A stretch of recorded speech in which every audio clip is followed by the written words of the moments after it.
S'ils l'ont fait, pourquoi pas vous? Salut à toutes et tous, c'est Yacine Scali et bienvenue dans la tête d'un CEO, le podcast qui vous inspire à entreprendre. Depuis 5 ans, je vous propose de faire un petit tour dans la tête de un ou une entrepreneur chaque semaine pour justement s'inspirer de leur état d'esprit et de leur parcours. Mon objectif, il est hyper simple, c'est voir un maximum de personnes se lancer, entreprendre et miser sur elles. On sort une interview tous les lundis, donc n'hésitez pas à vous abonner dès maintenant. Et pour nous soutenir, ça vous prend 30 petites secondes. Je vous demande de nous laisser une note et un commentaire sur les plateformes d'écoute de votre choix. Encore une fois, un grand merci de nous écouter et n'oubliez pas, s'ils l'ont fait, pourquoi pas vous? Bonne écoute à toutes et tous. Salut à toutes et tous, c'est Yacine et bienvenue dans ce nouvel épisode de Dans la tête d'un CEO. Alors je commence souvent comme ça, je dis qu'il y a de l'enthousiasme. Je dis aussi que j'ai aussi une personne en face de moi qui m'intimide parce qu'on a sensiblement le même âge, même s'il ne faut pas se comparer. Mais surtout, messieurs, dames, on est le 14 février et ce n'est pas la Saint-Valentin, c'est le match aller de Ligue des Champions du PSG. Et qui de mieux que quelqu'un qui a côtoyé pas mal de ses joueurs, il me semble. Bon, comment vas-tu, Clarisse? Hello Yacine, je suis hyper contente d'être avec toi. Écoute, ça va, on est en pleine forme. Gros bordel, mais... On est où? Tiens, raconte-moi un petit peu, on est où là? Écoute, on est dans... C'est comme ma deuxième maison. J'allais dire pas chez toi.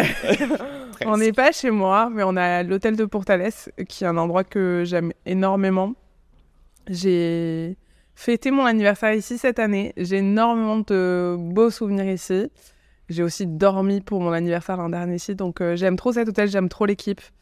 C'est trop beau et tu te sens comme à la maison. Donc je suis hyper contente de te recevoir aussi ici. Ben, merci à eux et merci à toi pour l'accueil.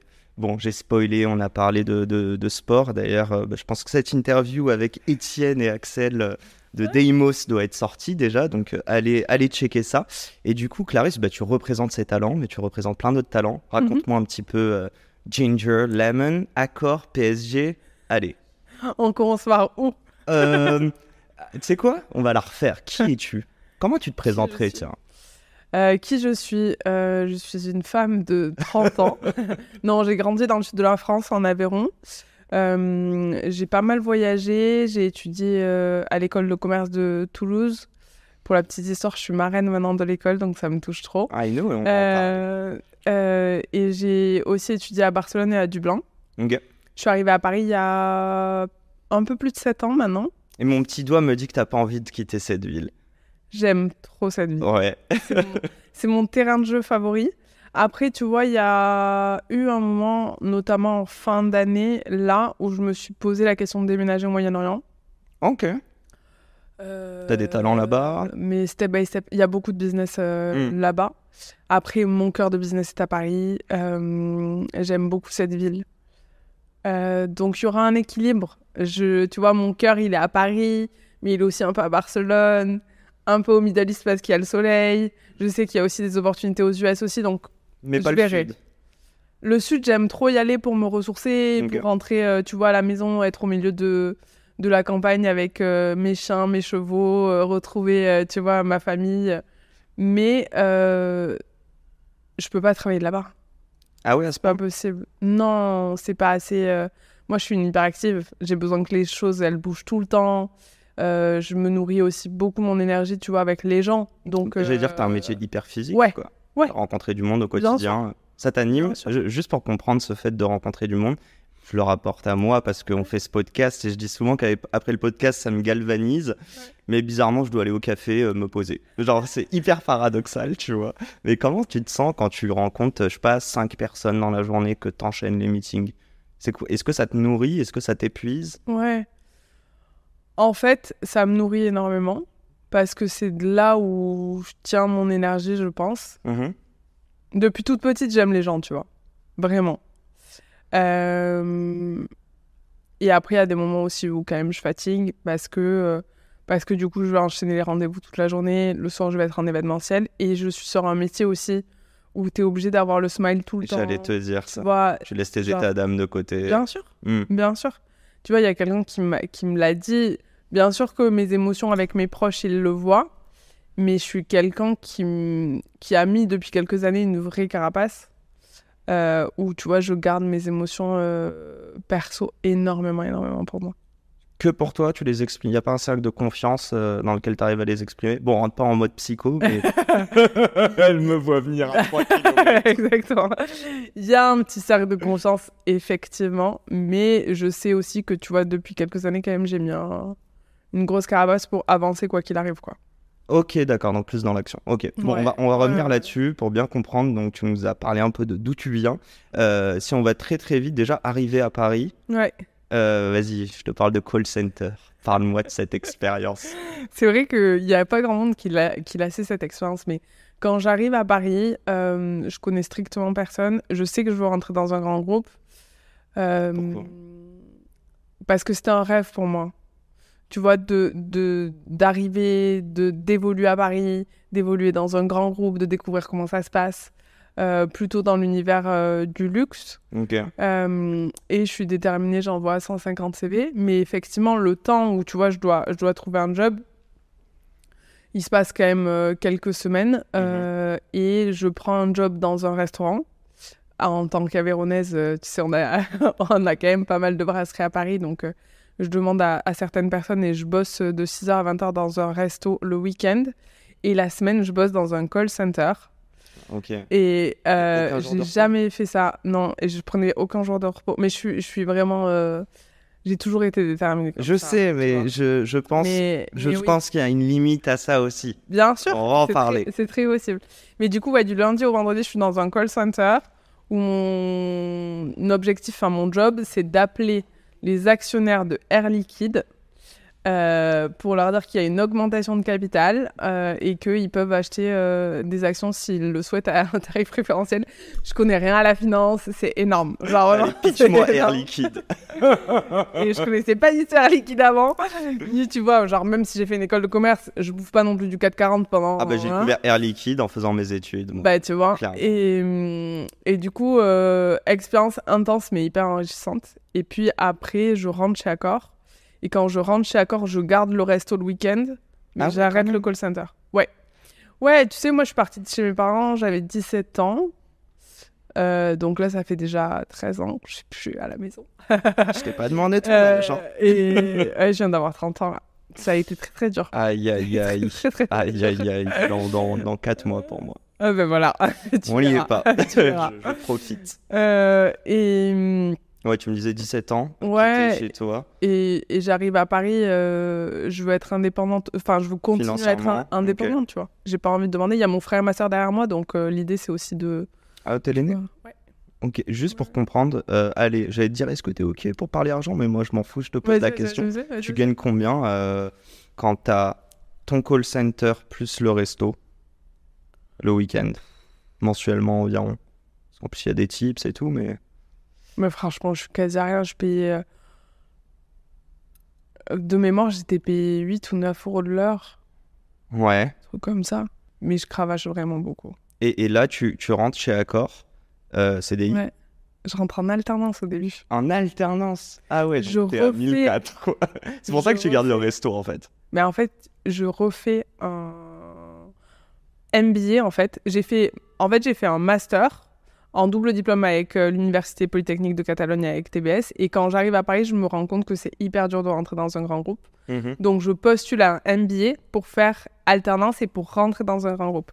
Ce qui est fou, c'est que je rentre chez Accor en alternance, donc je suis trop contente. Et qu'au bout de 6 mois, ils me proposent un CDI.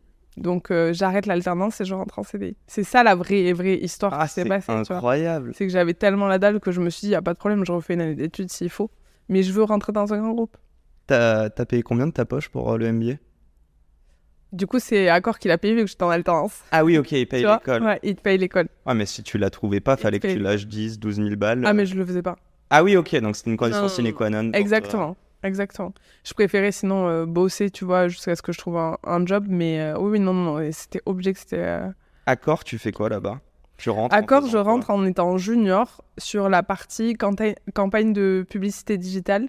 Notamment, tu vois, pour tout ce qui est appli Accor Hotel et le site accorhotel.com à l'époque, qui n'existe plus aujourd'hui, qui est devenu All. Mais je travaille là-dessus et sur toute la coordination avec tous les pays dans le monde, puisque Accor, c'est 110 pays, 5300 hôtels, et donc tu as des sièges aussi en région. Sarko était au conseil d'administration, non? Tout à fait. Il y est toujours aux dernières... J'ai un écho comme ça, honte à moi, je sais plus qui, mais quelqu'un que j'ai interviewé, qui est arrivé, genre pareil, en alternance chez Accor et qui s'est retrouvé à Londres à un board avec Sarko. Alors qu'il était hyper jeune. Putain, je sais plus qui. Bah, tous mes auditeurs allaient retrouver ça dans les 150 épisodes publiés.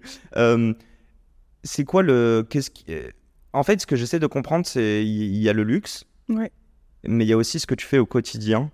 Qu'est-ce qui te plaît dedans? Est-ce que c'est l'environnement ou est-ce que c'est les tâches ou est-ce que c'est les deux? Dans mon métier aujourd'hui? Non, chez Accor.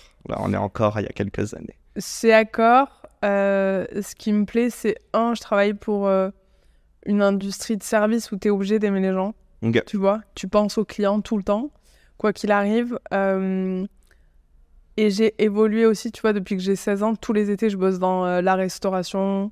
Donc, je suis déjà dans ces métiers où... l'hospitalité. Dans l'hospitalité. Et c'est trop marrant parce que quand j'étais plus jeune, tout le monde me disait « Tu finiras dans le tourisme comme ton père ». Et j'étais là, pas du tout, jamais de la vie. Jamais. Et ce qui est fou, c'est que j'avais une proposition d'une grande maison de luxe en face Accor, qui était mon rêve depuis gamine. Okay. Et en fait, j'ai eu cette intuition quand je suis allée à l'entretien chez Accor avec ma manager de l'époque, où on a eu un énorme feeling que j'avais pas du tout eu c'est cool, en face, tu vois. Et du coup, sur le papier, j'aurais dû accepter en face parce que c'était le rêve de ma vie, entre guillemets, de rentrer dans une maison de luxe. Mais j'avais tellement une intuition forte en me disant... Je vais tellement apprendre avec cette personne et elle a les mêmes valeurs que moi, du moins c'est ce que j'en avais perçu en entretien, que je préfère aller là-bas. J'ai pleuré pendant 3 jours. Je te jure, j'ai pleuré pendant 3 jours en me disant je viens de faire. Mais je me suis dit, mais t'es trop con. Ça fait 15 ans que tu rêves de rentrer dans une maison de luxe, que tu connais personne dans cette industrie. Tu vois, je connaissais personne nulle part à Paris. Et au final, je rentre chez Accor et jamais je regrette, tu vois, vu comment ça s'est fait. Mais ouais, sur le moment, ouais, je regrette énormément. Tu vois, je me dis, j'ai peut-être fait une énorme connerie. C'est quoi tes tâches à ce moment-là, quand tu rentres chez Accor? C'est vraiment de travailler avec les agences médias et de travailler avec les régions pour voir quelles sont les destinations qu'ils doivent mettre en avant, tu vois, qui ont besoin de business et qu'on les mette en avant sur les réseaux sociaux, sur l'app, sur les campagnes display, sur du paid social, etc. Mais donc tu traites avec les agences. Est-ce que tu traites ou indirectement avec des talents? Non, pas du tout. Donc il n'y a aucun talent à ce moment-là. Pas du tout. Okay. À ce moment-là, il n'y a pas de talent. Avant que je fonce là-dessus, juste pour comprendre une petite chose, comment tu as réussi? C'est compliqué. T'avais quel âge du coup quand tu rentres chez Accor? Je devais avoir 21, je pense. Comment quelqu'un qui a 21, genre qu'est-ce que tu lui dirais pour suivre son gut feeling? Et lui dis pas, crois en toi. Genre, ça, c'est la même chose que dire ne stresse pas. Mais comment t'arrives à te dire, attends, il y a des croyances que j'ai dans ma tête depuis tout petite qui sont, je suis faite pour cette boîte-là. Ouais. Et il y a des choses pas palpables qui me disent, faut que t'ailles là-bas, en fait. Genre, comment t'arrives à mindfucker ton cerveau J'ai quand même toujours beaucoup fonctionné à l'intuition. Et encore, aujourd'hui, je cherche même plus à comprendre. Sais pas expliquer. Okay. Je cherche même plus à comprendre. C'est mon intuition, c'est direct. Je te promets, et les gens ils vont me prendre pour une malade, mais à chaque fois que je me suis plantée ou à chaque fois que je me suis dit Clarisse va plus vers ton cerveau, vers le rationnel parce que c'est écrit A plus B là. Tu t'es chié. Enfin, quand j'écoute pas mon intuition, 100%. Donc tu dirais que tes choix sont plus émotionnels émotionnels que intellectuels et pour autant c'est les meilleurs choix. Je suis quelqu'un qui réfléchit beaucoup, mon cerveau il s'arrête jamais, donc évidemment tu vois je prends tout le contexte. Mais je vais toujours suivre mon intuition. Toujours. T'as fait des tests de personnalité, des choses comme ça? On m'a fait faire les tests pour me dire que j'étais HPI, là. Donc, je sais pas ce que ça change dans ma vie, mais... Ah, allez, ça y est, on a une intello en face de nous. Mais... L'aspect émotionnel, tu ne l'as pas creusé, ça? Non, tu crois qu'il faut? Je sais pas, c'est une question. Là, tu me parles de ça. Avant, je mets quand même en superposition. Tu dis que tu as mis une carapace pour garder les émotions pour toi. Ouais. Et en même temps, tu dis que tes meilleurs choix sont faits sur les émotions. Totalement. Y a-t-il pas un petit paradoxe? Mais genre, c'est un truc que je ressens au fond de moi où je sais que je dois avancer dans cette direction. Ok, non mais c'est pas, tu vois, c'est pas genre... Je vais pas faire ah ben je me sens triste donc je vais pas aller bosser aujourd'hui, ou ah ça me rend heureuse donc je vais plutôt faire ça, ou je préfère ce talent donc je vais bosser avec lui que ce talent du coup je vais le mettre de côté. Pas du tout, je suis pas du tout ça. C'est plus en mode quand on me dit, tu vois, et c'est aussi lié beaucoup quand on me dit oui ça c'est impossible, tu n'y arriveras jamais. Mais ça réveille en moi mais une force tu peux même pas savoir. Je suis pas revanchard. Ouais. Mais je peux te dire qu'on m'a dit jamais, et on m'a dit des CM de talent, et je peux te jurer que je vais les avoir. Genre, pour cette CM là, bref, rentrons pas dans les détails. Mais je comprends tellement. Et en fait, ça en devient un objectif, mais parce que c'est pas par rapport à la personne, c'est qu'on te renvoie que t'as pas les capacités d'eux. Et justement, j'ai envie de te poser cette question, et je pense qu'on va arriver petit à petit vers Ginger and Lemon, avant de rentrer vraiment et de comprendre le why et comment, mais ça a été quoi la limite chez Accor ? Est-ce qu'il y a un moment où tu t'es dit attends, je peux aller faire d'autres choses, j'ai d'autres capacités, je vais aller plus loin, je suis sous-exploité intellectuellement et dans ce que je sais faire. Et on embrasse Accor évidemment. À Accor, j'ai une reconnaissance éternelle pour eux parce que tu vois, je suis rentrée, j'étais un bébé. J'étais un bébé parmi 200. Un bébé déter quand même. Bien sûr, j'étais déterminée. Mais il n'y a pas que moi qui suis déterminée. C'est sûr que tout ce que j'ai pu faire, et j'ai vraiment toujours pensé comme si Accor, tu vois, c'était... Comme j'avais cette reconnaissance, tout ce que je faisais, c'était pour créer de la valeur pour le groupe. Okay. Tout le temps. Donc je pense que sans savoir, j'avais aussi ce mindset entrepreneur. Et le déclic, je l'ai eu quand je suis partie en humanitaire il y a un peu plus d'1 an. Okay. Où en fait là je me disais écoute, tu commences à avoir atteint ton plafond de verre chez Accor. J'avais eu 2 propositions extérieures qui étaient arrivées, et j'avais de plus en plus de chasseurs de tête qui, tu vois, me tournaient autour. Sur quelles, même les propositions, c'était quoi? Maison de luxe. Ok. Mais et après quoi, hôtellerie, communication, event, partenariat. Okay. Et après aussi t'as des grosses maisons où tu sais il y a des gros jobs sur toute la partie VIP celebrities.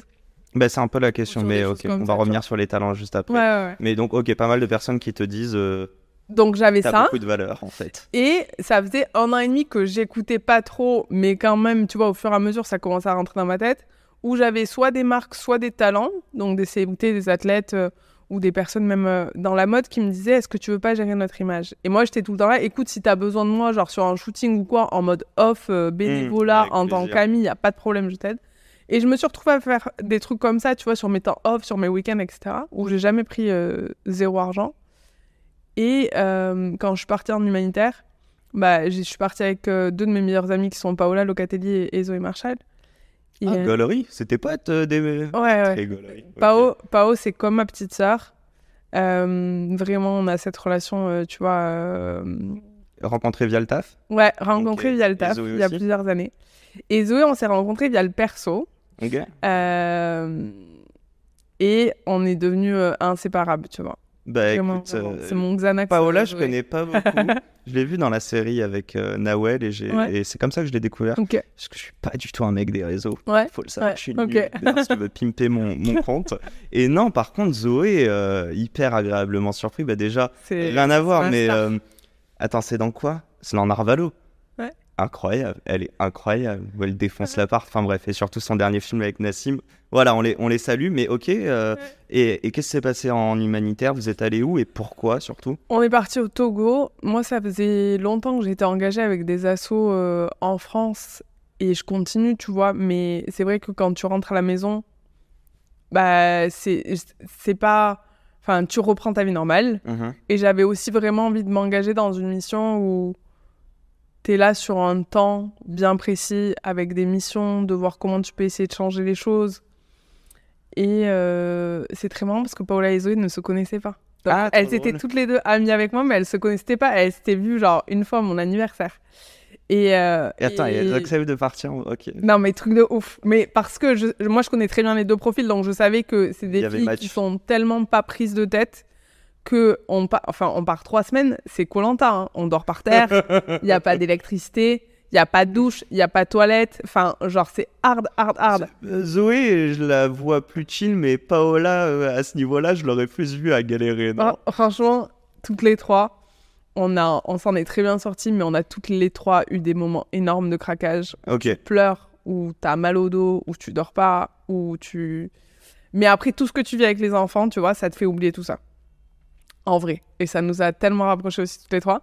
Et du coup, donc, moi, à un moment, je parle avec Zoé à part, et à un moment, je parle à Paola pour leur dire je pars en humanitaire. Et les deux, elles me disent, mais meuf, si tu pars sans nous, genre, on ne parle plus. Mais genre, séparés, tu vois. Ouais, trop drôle. Et là, je me dis, oh my God. Et du coup, on en parle, les filles se rencontrent bien, on voit l'assaut, etc. Et puis, il s'avère qu'on est parti en humanitaire, expérience de ouf. Et du coup, c'est aussi des moments, tu vois, où tu parles quand même beaucoup, tu réfléchis sur ta vie et tout. Et les filles, elles me disaient, mais en fait, Clarisse, tu comprends pas que 98% de ton temps, tu le passes à travailler. Donc, ouvre les yeux, fais ton truc. Et au début, j'étais là, non. C'était ça la limite, c'est que tu as loué beaucoup de temps, et tout à l'heure, tu l'as juste dit, et je le reformule, mais tu vas pas aimer ce que je vais dire. Vas-y. À travailler, à comment dire, du dur labeur pour réaliser le rêve de Accor et pas le tien. Moi, je le voyais pas comme ça. Je me disais, tu vois, je sais que pour atteindre des objectifs, t'es obligé de travailler très dur. Chez Accor, tu vois, quand je suis devenue directrice de cabinet, j'avais 23 ans. Je pense que globalement, si tu poses les choses, la moitié, 80% des gens m'ont dit que j'allais prendre le mur, que j'allais faire un burn-out et que j'allais me planter, tu vois. Okay. Mais au final, ça m'a donné une force et ça m'a montré que si tu travailles, tu peux arriver à faire ces choses-là. Quand ils me nomment à la tête de la com digitale pour toutes les marques du groupe, que j'ai 27 ans et que je vais prendre en lead tout un département, il y a plein de gens qui pensent que je vais me planter et pourtant, tu vois, je lâche rien. Donc, on te le dit frontal ? On me le fait comprendre. On me le fait comprendre. On te renvoie des peurs pour toi, mais bien sûr. C'est même quand j'ai commencé à... La première personne qui a su que je voulais quitter le groupe, parce que j'ai une admiration depuis le premier jour pour lui, c'était genre mon modèle quand je le voyais on stage, je le prenais en photo. C'est le président-directeur du groupe Accor. Et c'est quelqu'un qui m'a toujours soutenue et tu vois, pour qui j'ai une reconnaissance éternelle. Mais après, évidemment, dans le groupe, ça a commencé à se savoir que j'allais partir. Tout est allé très vite. Mais j'ai pris dans la gueule de toute façon, toi, demain, le jour où t'es plus chez Accor, t'es plus personne va répondre à ton téléphone. Ah ouais ? Bien sûr. Et en vrai, ton téléphone, il pop-up non-stop maintenant ? Mon téléphone ne s'arrête jamais. Mais bien sûr, et si tu veux, d'un côté, moi, ça me donne une force de réussir et de me dire que de toute façon, j'ai pas le choix que ça fonctionne. Et que dès le premier mois, je voulais rentrer du cash dans la boîte. Mais parfois, tu vois, quand t'es fatiguée, que tu te retrouves toute seule, t'as forcément des doutes. Tu vois, tu te dis est-ce que vraiment je vais avoir du bise ou pas ? Est-ce que c'est vrai que genre les gens ils m'apprécient juste parce que j'étais chez Accor ou pas ? C'est un grand truc pour moi. C'est la bannière que t'as derrière versus monter ta marque. Ouais. Avant d'arriver sur Ginger and Lemon, ou Ginger Lemon ou Ginger and Lemon ? Ginger and Lemon. Lemon, pas Lemon. Non, okay. J'ai fait anglais et espagnol. Ah. Tu vois ? Ok, et je comprends, Barcelone, etc. Ouais, exactement. T'as tout mon... J'écoute. Tu gagnais combien quand tu étais chez Accor ? Ah, les vraies questions. En vrai, je te dirais pas mon salaire. Je sais pas pourquoi on a un problème en France avec ça. Mais ma question, elle est simple. T'étais à 100K ou moins ? J'étais à moins de 100K. Ok. Si Accor t'avait payé 2 fois plus, est-ce que t'aurais quand même monté Ginger and Lemon ? J'avais eu le déclic déjà, en toute transparence. Donc c'est pas une limite de ratio argent versus valeur créée ? Non, parce que comme je te le disais, la première personne à qui je l'ai annoncé et que je voulais partir, c'était le PDG. Et évidemment, au début, il voulait que je reste. Il a remis un gros billet sur la table. Non, c'est pas du tout ce que je dis, mais je pense qu'il y a un moment où quand tu crées vraiment de la valeur pour un groupe, tu peux trouver des solutions pour que le talent y reste. Et moi, j'avais le déclic, ça y est, j'étais partie déjà. Mais par contre, j'aime ce groupe, donc évidemment, dès que je peux continuer à créer de la valeur pour le groupe, je le fais. Mais dans ma tête, c'était... Même aujourd'hui, vraiment, je pense qu'on peut revenir avec beaucoup, beaucoup d'argent vers moi. ça vaut pas ma liberté, ça vaut pas mon indépendance, ça vaut pas l'équipe que j'ai montée, ça vaut pas, tu vois, genre, j'aime trop ce que je fais. Et c'est pas une question d'argent. Parce que vraiment, si je voulais gagner beaucoup, beaucoup de thunes, c'est pas en faisant Ginger and Lemon, c'est, tu vois, en allant prendre un gros poste dans une autre grosse boîte. Ce qui est cool, dis-moi si je me trompe, c'est que faire des grosses thunes, tout ça, c'est devenu comme un plan B pour toi. Et j'ai l'impression, donc, tu as pris pour acquis la capacité d'aller faire de l'argent et concrètement d'être riche. Et moi aussi, c'est un objectif, j'ai aucun souci à le dire. Après, il y a riche et riche. Hein. Ouais, je sais qu'il y a un plafond. À côtoyer aussi des gens très riches, je pense qu'au bout d'un moment, tu te rends compte que c'est pas directement corrélé au bonheur. Si on vient sur l'entrepreneuriat, tu as parlé de mindset, en fait. Comment tu définirais l'entrepreneuriat? C'est quoi pour toi? Et c'est quoi ce que tu voyais avant aussi? Genre l'idée que tu avais de l'entrepreneur plus petite, peut-être via ton père, et quand tu t'es lancé. En fait, ce qui est fou, c'est que jamais je pensais monter ma boîte. Okay. Jamais je pensais être entrepreneur. Je me souviens, les gens à l'école de commerce qui prenaient la dimension, tu sais, la spécialité entrepreneur, je me disais, putain, mais eux, ils ont une force. Ah, tu les admirais quand même? Ah ouais, j'avais une admiration de ouf, mais je me disais, genre, c'est tellement risqué. Tu sais jamais vraiment si ça va fonctionner, pas fonctionner. Donc ouais, pour moi, c'est jamais rien lâché. Mm-hmm. J'étais pas du tout partie sur ce mindset entrepreneur. J'étais plus en mode grand groupe. Je vais finir CEO d'un grand groupe et puis c'est tout, quoi. Il faut du courage. Je pense qu'il faut du courage. Vraiment. Il vient d'où ce courage? Alors moi, je relativise beaucoup de choses. Mais quand je dis il faut du courage, parce que en gros, tu dois te débrouiller par toi-même.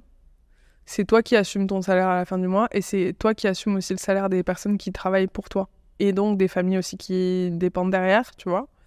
Donc ouais, toutes les personnes qui sont entrepreneurs, j'ai une admiration infinie pour eux. Et aussi, tu vois, pour tous les entrepreneurs qui montent des produits où tu as aussi besoin de dev. Parce que moi, entre guillemets, je suis une entrepreneur, mais je vends mon cerveau du service de l'humain. Les gens qui prennent des risques énormes financiers pour faire de la recherche et développement, pour étudier un marché où tu sais pas forcément si ça va marcher, etc. Tu mets aussi entre parenthèses ta vie. Tu prends beaucoup de risques. Mais toi, t'estimes que t'as pas pris de risque en montant Ginger? Bien sûr que je prends un risque. Bien sûr que je prends un risque en disant que je quitte un grand groupe où j'ai un salaire tous les mois, qui paye mon crédit tous les mois, avec une équipe top, la possibilité de voyager partout dans le monde, un écosystème qui est canon, avec aussi les structures d'un grand groupe, avec tous les départements comptables, financiers, juridiques. Et en fait, je quitte tout pour monter ma propre boîte toute seule, où j'ai personne dans mon entourage proche qui est entrepreneur. Ça fait 13 ans que je suis partie de la maison et c'est hors de question que je demande un seul centime à mes parents. Donc, j'ai ce truc de, dans tous les cas, il faut que ça marche, tu vois. J'ai vraiment ce truc-là. Tu m'as pris de quoi? Je regardais le temps. T'inquiète. Donc tu te dis, ok, mais attends, je suis désolé, je veux continuer là-dessus. Est-ce que tu estimes, en gros, toutes ces personnes qui t'ont montré ta valeur, ces premiers talents qui t'ont dit, mais en fait, gère mon self-branding, personal branding. Est-ce que c'est là où tu t'es dit, je prends pas trop de risques parce qu'en fait, ces gens-là, même si t'as rien signé encore, bien sûr, mais tu sais que t'as potentiellement des clients. En gros, tu dis que tous ces gens, tu les admires, mais tu fais la même chose. C'est pour ça que je trouve ça drôle. Toi aussi, tu as des salaires à assumer. Vous êtes combien, du coup, chez Ginger and Lemon? Et surtout, la question, c'est si tu vas nous faire la transition. Ouais, bien sûr. Le déclic a été l'humanitaire, mais quand tu reviens en France, il y a bien des gens qui te disent, qui te plantent cette graine. Ouais, bien sûr. En fait, quand je rentre en France, j'ai eu le déclic que je veux monter l'agence. C'est mi-janvier. Mi-janvier, les 2 étapes pour moi clés, c'est de parler au PDG du groupe Accor pour lui dire ça y est, boss, je veux partir. Et la première étape, c'est de parler à ma famille, où je me dis, franchement, ils vont pas comprendre. Ils vont pas comprendre comment j'ai sacrifié déjà tellement de temps. T'as besoin qu'ils comprennent. Et de moments et tout. Ouais, c'est hyper important pour moi. Et t'as besoin qu'ils acceptent, en fait. Bien sûr. Et qu'ils valident. Bien sûr, je pense que ma famille m'aurait dit, Clarisse, franchement, on te suit pas, enfin, t'es en train de te planter, j'aurais remis en question mon truc. Ouais. C'est sûr et certain. Toutes tes grosses décisions, t'as besoin de... Écoute, Jean Levis, j'appelle ma daronne. Donc, je ne juge pas. Hein. Mais genre, clairement, est-ce que quand tu prends des décisions, t'as besoin de l'aval de tes proches? Des tournants dans ma vie, ouais. Ok. Ouais. Je suis quelqu'un... Mon frère et ma soeur, je les ai quasi tous les jours. C'est drôle pour quelqu'un qui a autant confiance ou qui a autant de... Faut avoir confiance en soi pour suivre son gut feeling. C'est des trucs tout cons, mais tu vois, quand on me propose le job de dire cab, j'en parle très peu, mais vraiment tout le monde me dit que je vais prendre le mur. Et la seule personne qui me dit Clarisse, vas-y, c'est mon père. Mon père, il me dit, tu t'en fous, t'as 23 ans, au pire, tu prends le mur. T'inquiète pas, tu vas retrouver un travail. Et donc, c'est pour ça, tu vois, je sais que c'est des personnes qui sont là pour mon intérêt et pas pour leur intérêt. Donc, c'est de la bienveillance. Et c'est de la vraie bienveillance. Donc, ouais, j'ai besoin d'avoir ce socle-là. Cette bienveillance, en réalité, elle existe qu'auprès de la famille ou t'arrives à le reproduire avec des potes? Je l'ai avec certains de mes amis qui sont là depuis très longtemps. Tu vois, que j'ai depuis le collège. Je le retrouve avec certains que j'ai rencontrés dans l'écosystème, mais le cercle, il est très petit. Et il se rapetissait au fur et à mesure? Et il se Mon cercle proche, ouais. Énorme. Mais il devient de plus en plus béton aussi, j'imagine. Il devient de plus en plus béton, et tu vois, ça a été quelque chose qui a été très difficile pour moi. Très difficile pour moi, parce que je changerai pas là-dessus, je suis quelqu'un qui donne tout. T'as été déçu? Parce que je pars du principe que demain, je peux plus être là. Et j'ai pas envie d'avoir de regrets, et j'ai pas envie d'avoir compté quoi que ce soit.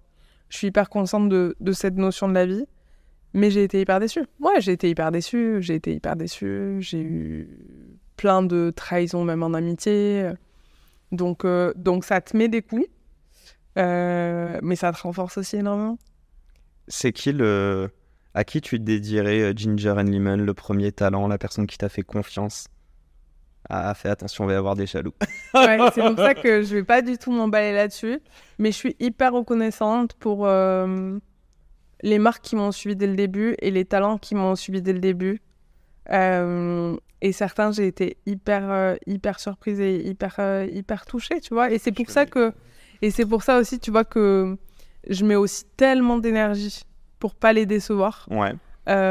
Et pour qu'ils soient vraiment contents de continuer à bosser avec nous et qu'ils voient qu'ils le savent très bien, tu vois, mais on se défonce tous les jours pour leur image, pour leur marque. Je peux confirmer pour Axel et Étienne. Voilà, salut encore. Ouais, bien sûr. Fais-moi, après 35 minutes, ouais. Qu'est-ce que Ginger and Lemon? Quelle honte à moi. Mais bon, je pense qu'on le mettra dans la bio. Mais ouais, explique-nous, ça a été créé quand? Vous avez combien de talents? C'est quoi on le voit pas, mais est-ce qu'il y a eu des OP que tout le monde voit ou peut-être des choses et en fait c'est vous derrière? Ginger and Lemon, c'est une agence de communication qui est née du coup le 15 mai 2023, donc qui n'a pas encore un an. J'ai fait 2 pôles en fait, si tu veux, à l'agence. Il y a un pôle vraiment dédié marque. Un pôle? Donc, ouais, on est vraiment sur luxe and lifestyle. Oui, j'ai mon accent aveyronais qui revient. Je me suis dit, est-ce que tu l'as cramé? Mais ok. Donc, on a splitté en 2. Okay. Vraiment sur la partie marque, luxe, lifestyle, où on les accompagne sur de la communication, sur de l'événementiel, sur du PR, sur du consulting en fonction des besoins qu'ils peuvent avoir. Et il y a la partie talent. Donc quand je dis talent, nous, on a un réseau de 400 célébrités worldwide en fonction des besoins des marques. Et après, il y a des talents qu'on représente en exclusivité. Okay. C'est uniquement des célébrités. Okay. Je ne suis pas agent d'influenceurs. On a un réseau d'influenceurs si on doit les activer sur certains OP, mais je ne suis pas agent d'influenceurs. Donc, c'est plutôt, quoi la diff pour toi, célébrité, influenceur aujourd'hui? Influenceurs, pour moi, leur métier principal, comme on l'entend, tu vois, du grand public, ça va être de créer du contenu. Moi, les talents que je représente, quand je dis célébrité, ça va être soit des athlètes qui ont du coup un métier qui est de performer dans leur sport et de faire certaines choses avec les marques, mais c'est on top, tu vois, c'est pas leur cœur de métier. Soit des artistes. Et donc, ça peut être des artistes, des personnes dans le cinéma, des personnes qui sont sur la partie food, etc. Donc, c'est vraiment des gens qui ont un cœur de métier et qui vont après pouvoir créer du contenu ou de faire des collaborations avec les marques, mais c'est pas des personnes qui doivent créer du contenu toute la journée pour nourrir leurs réseaux sociaux et qui est leur cœur de métier à eux, tu vois, au quotidien. Donc 400 talents, combien de personnes? Bon, j'ai vu une partie de l'équipe. Ou toute l'équipe là ou pas? Non, t'as pas vu toute l'équipe. Bah, raconte si tu veux. On est 7 en ce moment. Ok. 7 en ce moment. Que des meufs. Que des meufs. C'est cool, alors ça. Écoute, sur les talents, j'ai beaucoup de mecs. Ouais. Surtout dans le sport. Et dans la team, j'ai que des meufs. Non, mais c'est trop cool. J'ai que des meufs et franchement, je suis hyper ouverte à ce qu'on continue à grandir et à diversifier. On a Erika qui vient du Mexique. Je suis hyper contente, tu vois, qu'on ait un profil international. Qui nous a demandé ce que voulait dire relou tout à l'heure. Voilà, tu vois. Zoé, même si on dirait qu'elle vit à Paris depuis toujours, elle vient juste d'arriver, elle a toujours vécu à l'étranger. Notamment à Hong Kong. Donc, tu vois, c'est des profils qui sont aussi hyper divers. Et pour moi, c'est important, après avoir passé 7 ans dans un groupe où je travaille avec beaucoup de profils internationaux, d'avoir aussi une team qui est hyper ouverte d'esprit. J'ai l'impression qu'ils sont assez jeunes. Je prends aussi tes talents. Ouais. C'est quoi la responsabilité que tu te mets, toi, vis-à-vis de ta team, mais aussi vis-à-vis de tes talents, qui doit être peut-être différente? Ça, c'est une bonne question. Quand Clarisse se met en arrière et tient son genou. Ouais, c'est dur, hein. Non, vis-à-vis de ma team, c'est de leur donner leur chance et de leur permettre d'apprendre et de grandir, puisque c'est ce que aussi moi, on m'a permis à un moment de ma vie et qu'on me permet aussi encore, tu vois. Je le dis assez souvent et je suis hyper reconnaissante, mais sur Ginger, j'ai aussi des mentors qui m'accompagnent, des personnes qui ont beaucoup plus d'expérience que moi. Tu veux les nommer ou tu veux en mentionner? Bon, Sébastien, j'en ai déjà beaucoup parlé, mais tu vois, il y a David Leyani, le CEO de OnePoint.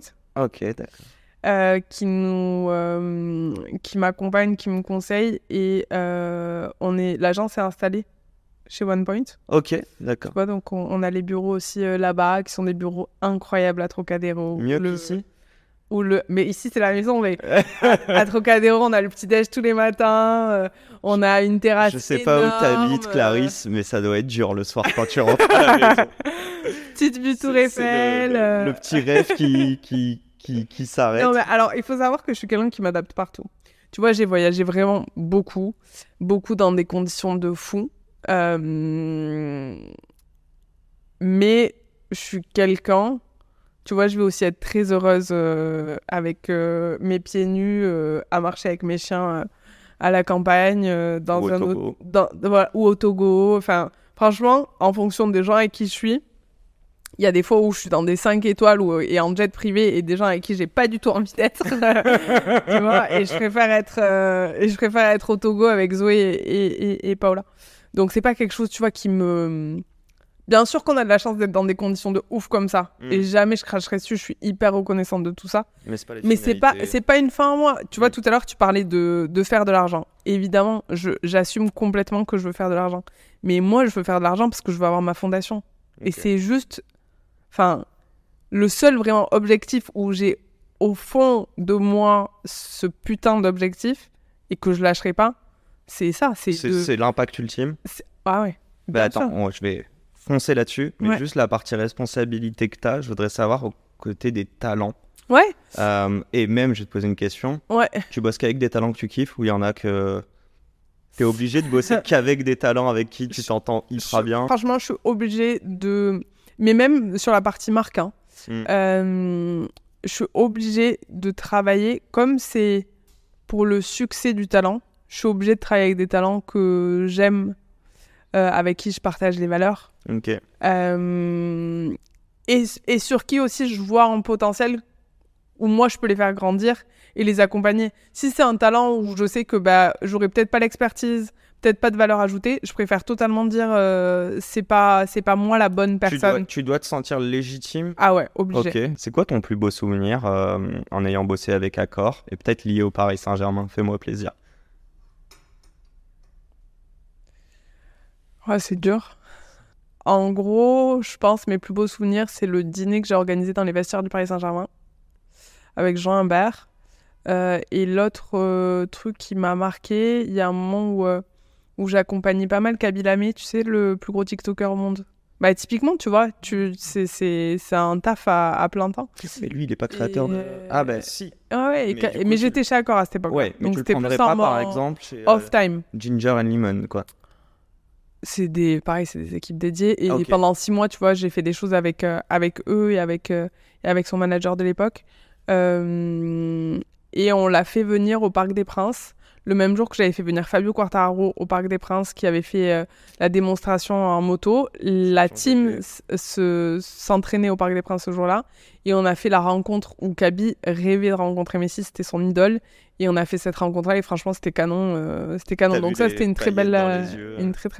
Moi, j'ai jamais eu de paillettes, que ce soit, tu vois, Kaby, il était fan, tu vois. Moi, en fait, c'est pas via le PSG ou via un événement où je vais avoir des paillettes dans les yeux ou si je rencontre quelqu'un, enfin, genre... Tu vas me dire qu'il n'y a aucun talent auprès de qui t'es toute petite et tu rougis. En fait, tu sais qu'il y en a plein que j'ai rencontrés, je savais même pas ce qu'ils faisaient dans leur vie. Ouais, non, mais ça, c'est sûr et certain. Ça, genre vraiment... Et du coup, c'est les meilleures rencontres parce que tu les prends d'égal à égal, quoi. De ouf, mais c'est ce qu'ils aiment aussi, tu vois. Bien sûr. Parce qu'en fait, il y a aussi certaines personnes qui oublient qu'en fait, c'est des humains normaux à qui tu dois juste demander comment ils vont, comment ils se sentent. Et pas juste s'ils peuvent te signer un maillot ou s'ils peuvent te faire une vidéo ou une dédicace ou machin. Ouais, bien sûr. D'ailleurs, t'évites de demander ça, j'imagine. Jamais, hein. Jamais. Putain, merde. T'as mis un petit PS à la fin. Oh, je rigole. Non, jamais. Et franchement, il y a des trucs, c'est drôle. Parce que il y en a avec qui je m'entends bien. Ou pour me chercher, tu vois, qui vont me dire allez, viens, on fait une photo. On fait une photo tous les deux. Donc c'est drôle. Mais non, c'est pas du tout quelque chose. Je sais pas si ça se passe comme ça, mais il y a un talent à qui t'as envie de faire un appel du pied dans ce podcast.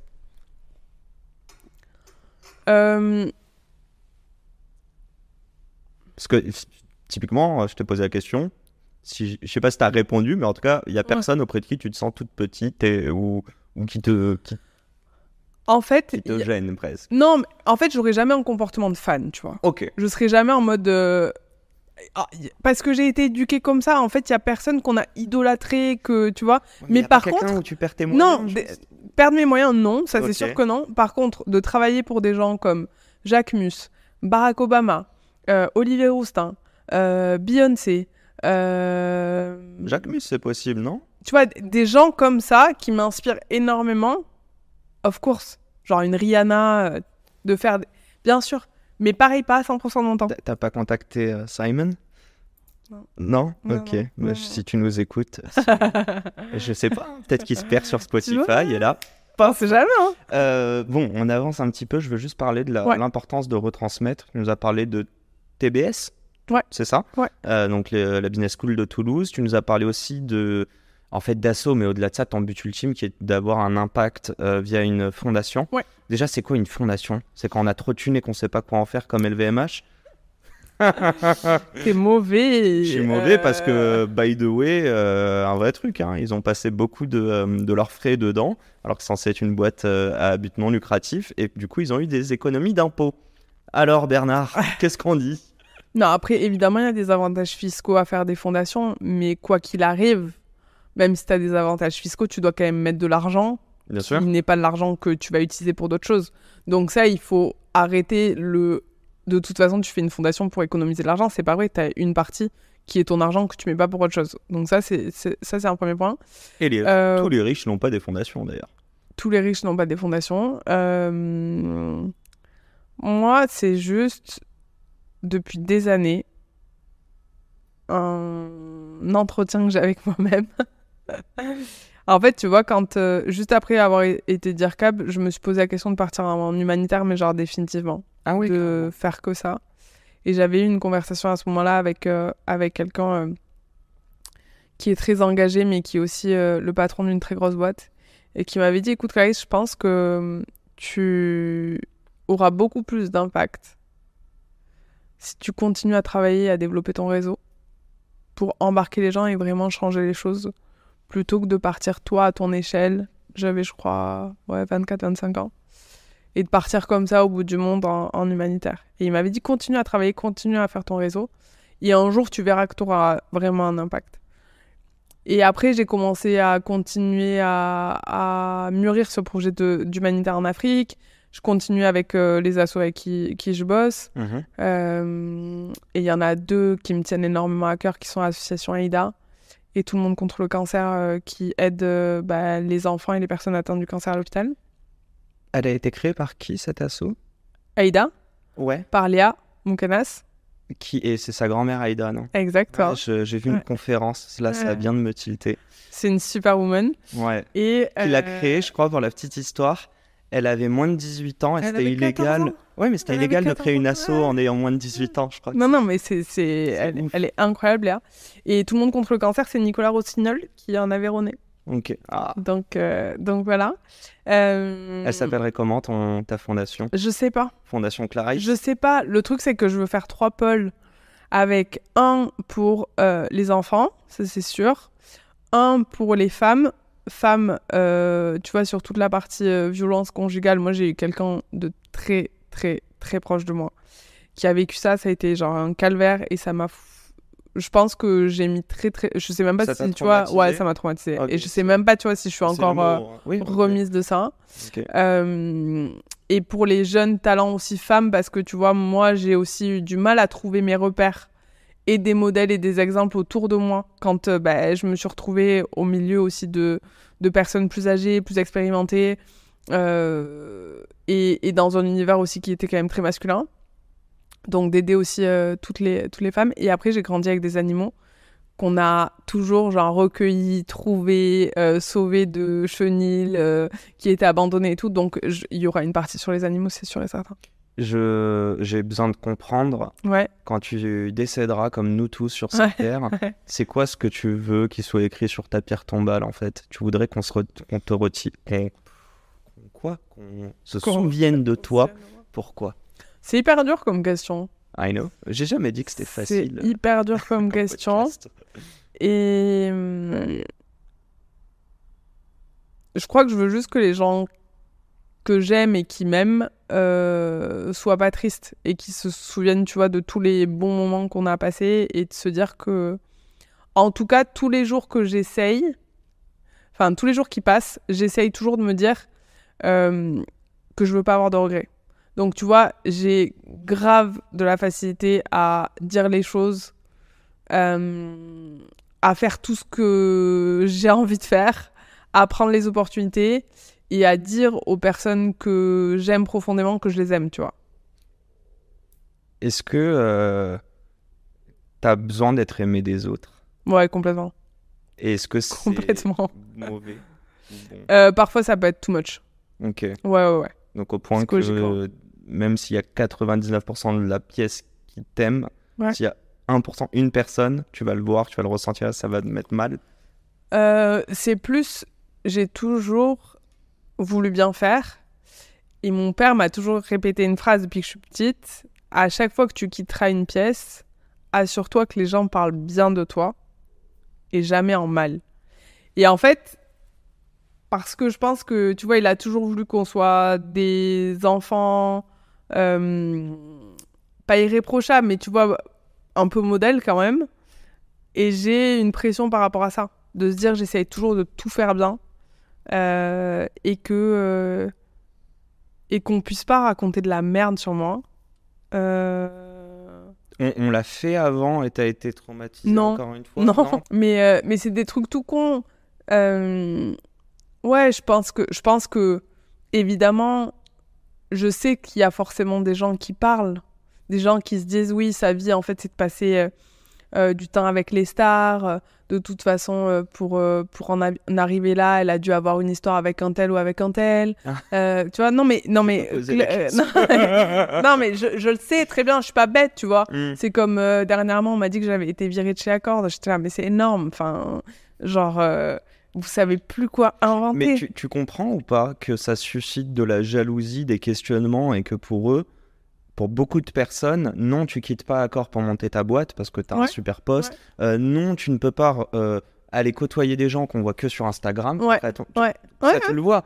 Donc au final, tu te dis, ils sont peut-être cons les gens, ou ils n'ont pas eu la chance. En fait, pas de la chance, mais ils sont pas arrivés là où je suis arrivé, quoi. J'ai beaucoup de mal avec la jalousie. Ok. J'ai beaucoup de mal avec la jalousie parce que... C'est du manque d'amour-propre, hein, la jalousie aussi. Ouais, et puis parce que moi, je suis tellement contente quand les gens y réussissent. Vraiment. Genre... Et j'ai vraiment... J'ai jamais compris la méchanceté, tu vois. T'es loyal de ouf. Ouais. Ouais, ça m'étonne pas. Ouais. Je vais te poser question cash. Vas-y. Qu'est-ce que t'as à prouver et à qui? Et c'est sûr que t'as quelque chose à prouver. Je me donne pas le choix que de réussir. Ça, c'est sûr. Je pense que je suis très dure et exigeante, mais encore plus avec moi-même. Mais ça, on le voit et on le ressent. Ouais. Mais non, qui doit le savoir? C'est pas moi, Yacine, et c'est pas forcément même mes auditeurs. C'est même pas forcément tes talents. L'action, tu le montres. Non, franchement, tu vois, il n'y a pas une personne en particulier. Je pense qu'il sera le plus important pour moi, c'est que ma famille soit fière et que les gens que j'aime soient fiers. Mais après, c'est aussi de donner un espoir aux jeunes de se dire, bah, en fait, oui, à 29 ans, tu peux monter ta boîte. Oui, tu peux... tu vois, non, mais c'est vrai, tu peux connaître personne et au final réussir à te créer un réseau. Mais par contre, c'est pas forcément tous les jours facile. Tu vois? T'as fait si je demandais à ton frère ou ta sœur, tu leur as fait un kiff via ton métier, le fait d'avoir rencontré... Ouais. Sans donner un nom, mais... ou si tu veux donner un nom, un truc. Mais pareil, mon frère et ma sœur, c'est pas genre leur faire rencontrer quelqu'un qui va les faire kiffer. C'est plus... mon frère, on est parti en avion privé en Arabie Saoudite dans un hôtel 5 étoiles pour moi, pour mon taf. Donc, il est parti avec moi. Dès que je peux les faire venir avec moi... Trop cool. Tu vois, que je sais que je vais avoir un jour off ou que même j'ai accès... Tu vois, ils dorment avec moi dans la chambre d'hôtel. Il n'y a pas de problème. Ils ont quel âge? Mon frère vient d'avoir 25 et ma sœur a 27. Okay. Et je suis très, très proche d'eux. Ah ouais, bah vous avez presque le même. Ah, c'est trop cool, ça. Ok. C'est toute ma vie. Et ma sœur, ouais, je lui ai fait des petits kiffs. Pendant le festival de Cannes, j'étais via un business partner pendant 15 jours sur un yacht énorme où on avait un service tous les jours. Et elle était avec moi. Je les ai pris aussi avec moi au Maroc. Enfin, dès que je peux les prendre quelque part, je les prends avec moi. Quand tu parles de tout ça, juste ce milieu, j'ai pas voulu rentrer parce qu'en fait, c'est pas trop la thématique, même les stars et tout. Mais là, tu me parles de yacht. Puis je pense à hier, un live de Anthony Bourbon qui est en train de se faire défoncer sur les réseaux parce qu'il a dit alors, qui veut être mon associé, on a parlé écolo, maintenant on va parler argent. Est-ce que tu trouves que dans ce monde-là, c'est une bulle et qu'on est déconnecté? Bon, je pense aussi au char à voile, à toutes ces conneries-là, mais en fait, il y a un moment, tu me parles de yacht, à l'instant T, est-ce que les personnes qui y sont invitées, est-ce qu'il y a une conscience de dire, bon, ça pollue pas mal quand même, cette histoire, on est des privilégiés, il serait peut-être qu'on rende un peu aussi à la planète. Enfin, là, je juge dedans, mais non, mais c'est vrai. Non, il y a une prise de conscience. Après, moi, je vais pas faire tu vois, je vais pas faire la focus sur le truc. Je prends quand même beaucoup l'avion. Pour le travail, et à côté de ça, évidemment, si je peux faire des choses où je fais attention à mon impact, je le fais, mais c'est sur d'autres thématiques. C'est mes engagements avec mes assos, c'est le fait que depuis des années je mange plus de viande et je mange très peu de poisson, enfin. Et auprès des gens que tu côtoies, il y a des trucs où tu trouves qu'il y en a qui font pas leur part du jeu. Il y en a qui le font, il y en a d'autres qui le font pas. Et c'est un truc qui, toi, genre, je sens que tu as des grosses valeurs. Est-ce que ça rentre dans les valeurs de décision de est-ce que je bosse avec un talent ou une marque ou pas du tout? En tout cas, le fait qu'ils aient quelque chose par rapport au côté engagement associatif, c'est hyper important pour moi. Ok, d'accord. C'est hyper important pour moi. On n'est pas blanc comme neige, mais au moins on fait des actions pour, quoi. Ouais. Bon, juste une question. Il est 49. Vas-y. On peut continuer un tout petit peu? Vas-y, continue. Ok, je termine avec mes dernières petites questions. Ma première est simple. Vas-y. C'est quoi le conseil que tu aurais aimé recevoir, chère Clarisse, avant de te lancer dans l'entrepreneuriat? Le conseil pour entreprendre, du coup, mais le plus sous-coté pour toi. Le plus sous-coté, non. C'est juste de croire au maximum en soi, de savoir que ça va pas être évident tous les jours, et de bien s'entourer aussi sur toute la partie administrative, donc juridique, comptable, parce que ça, c'est la base de la structure pour après que ça fonctionne bien. Donc, c'est juste de se structurer correctement. T'as créé comment? De s'organiser. C'est en ligne ou t'avais avocat. Quelqu'un? Ah oui, quelqu'un avocat. physique. Avocat, et j'ai une personne dans l'équipe qui est juste merveilleuse, qui me gère toute la partie administrative. Donc, tu vois, je te jure que... en moins dans ta ouais. tête. Et bien sûr que je revois et que j'ai pas lâché toute cette partie-là, mais elle me sauve tellement de temps et ça me soulage énormément. Si tu avais la possibilité de choisir un mentor ou une mentor, quelqu'un de vivant, mort, fictif ou réel, j'aurais peut-être dû te l'envoyer en amont, celle-ci. Non, je dirais Barack Obama. J'aimerais Obama, trop cash. le... Ouais. Pas Michel. Je sais pas. Et il parle pas français, t'inquiète, tu peux y aller là. Non, je dirais Barack Obama. Ok. Tu veux me dire pourquoi quand même? Il s'est quand même vraiment... Il était vraiment déterminé à prendre la présidence des États-Unis. Et j'aime trop ces profils-là. Ok. Où tu sais que il a tout donné. Donc ambition. Ouais. Détermination. Ouais. Et il y avait ce truc où, au début, personne ne croit en lui. Ouais, il y a... Ok, donc tu vois, underdog. Bien sûr. Est-ce qu'il y a un côté humilité? Parce que souvent, je dis... j'ai l'impression que l'entrepreneur doit osciller entre gut feeling, donc vraiment, tu vois, être en mode résilient, tu vois, y aller. Et, sauf qu'il y a une limite parfois. Il y a une limite d'être humble et de se dire, ok, j'ai pas toutes les connaissances, je suis trop tête dans le guidon. Comment tu arrives à jongler entre les deux, toi? Moi, je me suis beaucoup entourée, j'ai pris beaucoup de conseils. Je suis partie, comme toujours dans mon travail, de me dire que je sais absolument pas tout. Okay. Donc, franchement, non, je me suis beaucoup entourée, j'ai pris énormément de conseils. T'as le côté intuition et après, t'as le côté tangible aussi des choses. Hein. Okay. Tu vois, où tu sais que cette situation, il faut que tu la prennes de cette façon-là. Et... Okay. C'est toujours des trucs que t'arrives toujours pas à expliquer, mais qui se forgent au fur et à mesure. Écoutez-vous et analysez, quoi. Entourez-vous. Et quand tu dis entouré, juste, je sais pas, t'as vu des psys, des coachs, ou c'est que des personnes proches que tu payes pas? En gros. Non, mais j'ai pris avocat, comptable, et ça, j'ai demandé, tu vois, à mon entourage qui était dans l'entrepreneuriat ou des choses comme ça. Je suis allée chercher des gens, tu vois, de me recommander. Et toi, à titre perso, ouais. Et moi, à titre perso, non, j'ai toujours avancé par moi-même. Et là, tu vois, il y a 2 personnes que j'ai rencontrées dernièrement qui m'aident beaucoup. Une vraiment sur l'aspect perso. Parce que ouais, en fait, il y a eu... parce qu'au final, il y a eu pas mal de choses que j'ai dû traverser. Et des choses, je pense, que j'avais pas réglées aussi d'avant, de mon enfance, etc. Donc, il y avait des éléments, des choses que je devais digérer. Donc, j'ai vu un mec qui est trop bien. Genre depuis novembre. Tu vois, je dois le voir une fois par mois, un truc comme ça. Et ça te permet de prendre du recul, de remettre... Ouais, ça me permet de... J'ai le syndrome du sauveur, je veux sauver tout le monde. Comme je te l'ai dit, j'ai mis mes émotions beaucoup de côté, je me suis mis une carapace.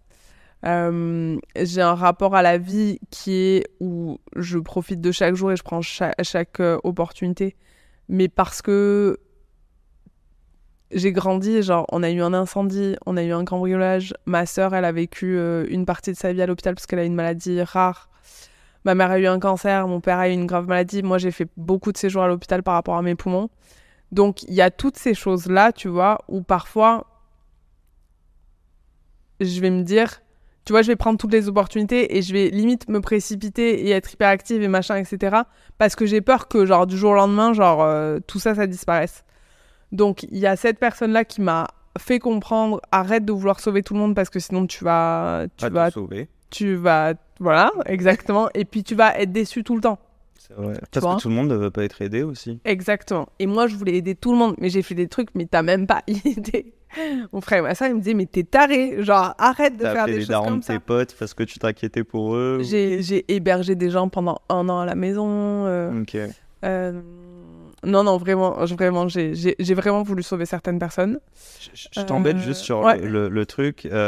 Bon, on dit que l'entrepreneuriat, ça requiert de la folie. Je tiens quand même à noter que ça fait 1 heure et que c'est enfin maintenant que tu me parles de ces choses-là. Mais c'est top en fait, parce que je veux dire que t'as jamais mis le prisme de « oh là là, ma vie a été dure, donc j'ai dû redoubler d'efforts ». Parce qu'il y a des gens qui ont des vies beaucoup plus dures que les miennes, tu vois. Et il y en a d'autres qui l'ont beaucoup plus facile et qui se positionnent aussi comme des victimes. Et je le dis à titre perso, dans ma vie perso comme pro, il y a des moments, j'ai aussi entre victimes et il y a des moments, je suis en mode... je ne mérite que ce que j'ai et donc c'est moi qui vais y aller. Enfin, c'est pas en mode victime. Mais donc, du coup, je reviens à ça. Si l'entrepreneuriat requiert de la folie et que la folie vient d'un trauma, tu nous en parlais un petit peu là, sur ce syndrome du sauveur. Ouais. Pourquoi tu as besoin de sauver les gens ? Tu as réussi à l'intellectualiser, ça, ou pas encore ? Ou ça vient de choses peut-être perso ? Non, je sais pas pourquoi j'ai besoin de sauver les gens. En tout cas, tu t'acceptes comme tel ? Ouais, je pense que tu vois, typiquement, un truc quand même qui me travaille tout le temps, c'est la maladie de ma sœur, en vrai, et que je sais que pour l'instant, je peux pas la sauver parce qu'on n'a pas trouvé de traitement qui fonctionne. Et donc, peut-être que, tu vois, j'essaye de sauver les gens qui m'entourent parce que j'essaye de les aider, de les faire grandir et de me dire que tout ce que je peux donner, je le donne. Mais d'où ça vient exactement, je sais pas. Mais vraiment, quand je te dis que j'ai vraiment essayé d'aider, de sauver, que ce soit mes amis proches ou mon entourage proche, plusieurs fois, et à chaque fois, je me suis plantée. Franchement, à chaque fois, j'ai pris le mur. Et j'ai pris le mur un peu violent. Mal, toi et à eux aussi, j'imagine. Eux souvent, tu vois. Je pense que... Ils captent rien. En fait, non, c'est plus moi qui me prends le mur, tu vois. Ok. C'est plus moi qui me prends le mur. On arrive à la fin de cette interview. Ouais. Ça va, t'as pris du plaisir ? Ouais, c'était grave cool. Avant de te laisser partir, enfin qu'on parte, j'ai ces 3 questions du tac au tac qui sont très simples. Vas-y, dis-moi. Sur une échelle de 1 à 10, à quel point t'es heureuse au quotidien, de manière quotidienne, dans ta vie ? Ouais, je suis quand même quelqu'un qui aime la vie, donc je dirais 8. À quel point t'es riche sur une échelle de 1 à 10 ? Financièrement, je suis pas riche. Mais humainement, je suis grave riche, ouais. J'ai plein de gens que j'aime trop autour de moi. C'est à toi de me dire, mais sur une échelle de 1 à 10 ? Je sais pas, en fait. C'est dur. 10 étant la finalité de ta vie. Ouais, alors j'y suis pas. Jusqu'au début, 5. Ok. Sur une échelle de 1 à 10, à quel point ton job t'apporte du sens au quotidien ?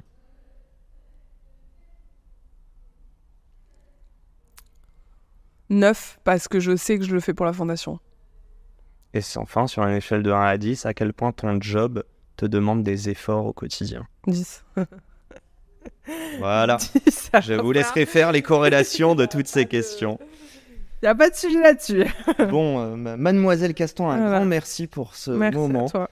Je dis mademoiselle, madame, je vais pas poser la question, mais Clarisse, en tout cas, merci. Je sais plus comment on dit, je crois qu'on dit que madame en fait maintenant. On dit que mademoiselle. C'est que madame. Ouais. Bon, allez, on refait. Madame Caston, un grand merci. Merci à tous d'avoir écouté. J'aime bien terminer avec un grand merde, mais j'aime bien aussi terminer avec un truc tout con que Merwan Ben Lazar dit souvent.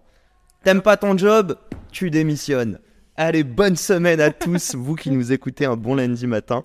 Et pour ceux qui aiment le PSG, j'espère que... Allez, Paris, hein. Ouais, que vous m'écoutez, qu'on a eu la banane, ça veut dire qu'on a gagné ce soir. Grand plaisir. Un grand merci, Clarisse. Inch'Allah. Oui, Inch'Allah, j'aime. Un grand merci et à très vite. C'est la fin de cet épisode. S'il vous a plu, prenez 30 secondes pour nous laisser un commentaire et une note sur la plateforme d'écoute de votre choix. On a encore des dizaines d'épisodes en stock, donc je vous laisse fouiller. Et d'ici là, n'oubliez pas, s'ils l'ont fait, pourquoi pas vous ? Encore une fois, un grand merci de nous avoir écoutés et à très vite pour un nouvel épisode. Ciao.